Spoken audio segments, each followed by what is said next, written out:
আজ মাতৃভূমি সাহিত্য পত্রিকার আমন্ত্রণে আসতে পেরে খুবই ভালো লাগছে। এখানে উপস্থিত সকল গুণী মানুষকে আমার প্রণাম এবং ছোটদের ভালোবাসা। আজ মাতৃভূমি সাহিত্য পত্রিকা আমাকে কলম যোদ্ধা সম্মানে সম্মানিত করেছেন, রূপোর পদক উপহার দিয়ে, এবং আমার অনেক দায়িত্ব বাড়ল। আগামী দিনে চেষ্টা থাকবে আরও ভালো ভালো উপহার আপনাদের দেওয়ার,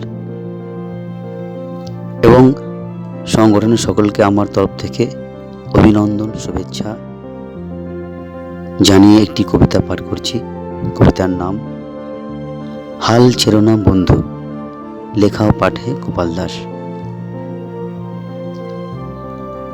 হাল ছেড়ো না বন্ধু, হাল ছেড়ো না, স্বপ্নকে হারিও না বন্ধু মহাসমুদ্রে। হাজারো বাধা বিপত্তি সমস্যা আসবে মানব জীবনে, এটাই স্বাভাবিক নিয়ম। কাঁকড়ার যত কালো হাত টেনে ধরবে, হিংসায় রাগে জ্বলে পুড়ে মরবে। রোগ ব্যাধি জ্বালাবে ভীষণ, কাঁদাবে ভীষণ। অর্থ প্রতি পদে পদে অভাবে রাখবে। স্বপ্ন ভাঙবে নিয়তি যুগে যুগে, কালে কালে ফেলবে ঘোলা জলে। কালো অন্ধকারে ঢেকে রাখবে মুখ স্বপ্ন সুখ।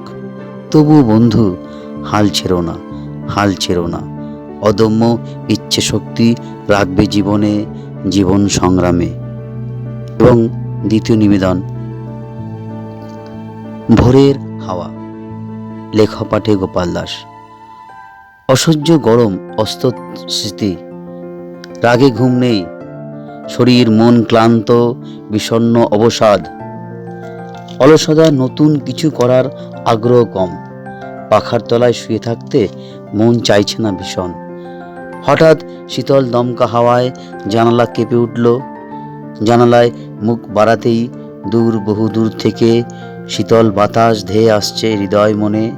আহ, মন জড়িয়ে যাচ্ছে, ভরে উঠছে হৃদয়।